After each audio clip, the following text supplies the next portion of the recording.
U.S. stock market is trying to build on 2 straight days of gains. Here is a look at how things are going at this hour. It looks like there's a whole lot of green on the board today. The Dow Jones up more than 250 points, 265 points to be exact right now. The S&P is up about 50 points, and the NASDAQ also gaining almost 2% at this hour, 200 points. But we're going to go ahead and keep an eye on it for you. Now, a lot of Americans have taken a major hit to their 401ks because of the recent volatility in the stock market. And consider this, more than half of Americans also say that they have fallen behind on retirement savings as well. The new survey shows that 55% of Americans say that they are not where they need to be with their retirement savings, with nearly 35% saying that they are significantly behind. And inflation is a main reason that people are finding it more difficult to save. Joining us now is Bankrate's Chief Financial Analyst, Greg McBride. Greg, thank you so much for your time today. Great to be with you, Veronica. Thank you. Of course. So, Greg, your survey here shows a lot of people who've been putting away, or at least they want to put away money for retirement, and they're now struggling to do so. What can they do in the meantime, and what is your advice to them as they wait for inflation to come down?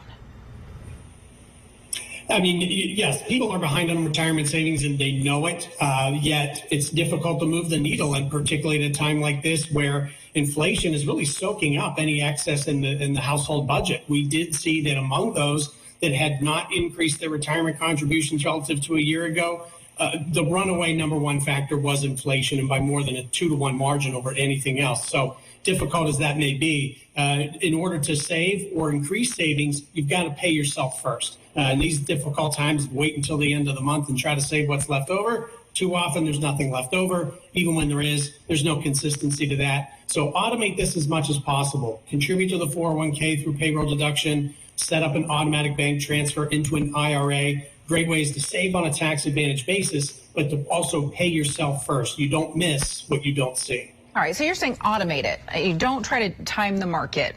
Don't watch the market go up and down and say, you know what, I'm moving to cash right now because it seems like the market is too volatile and my 401k is disappearing as we speak.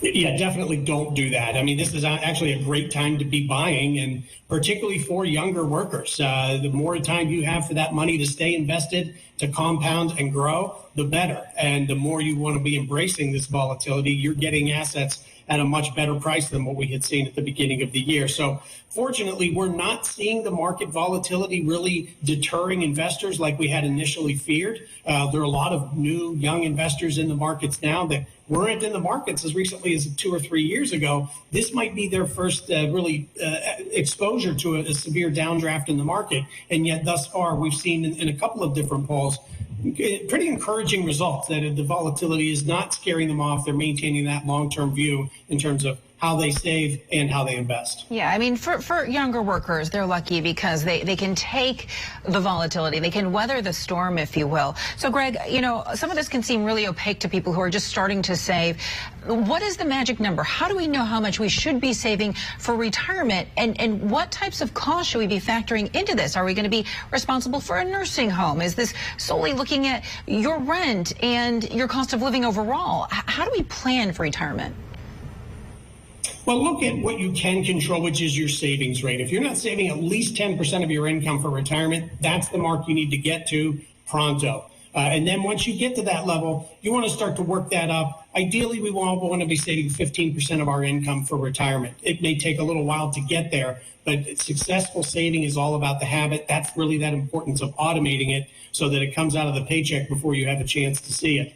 I wouldn't fixate too much on sort of what that lifestyle is going to be because it's very much a moving target. It's only when you get closer to retirement that starts to come into closer view. In the meantime, you can control how you save and how that money is invested.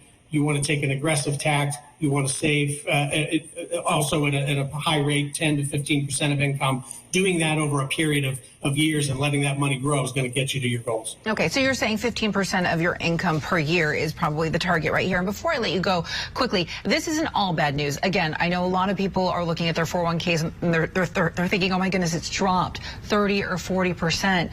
So there are some pros to inflation, right? Because it is easier to save.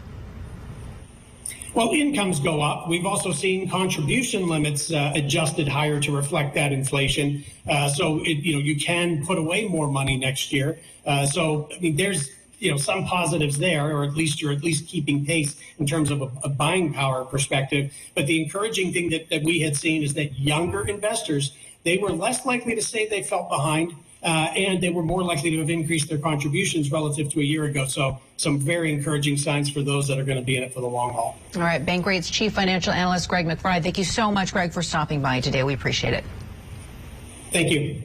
So head on Newsy Live.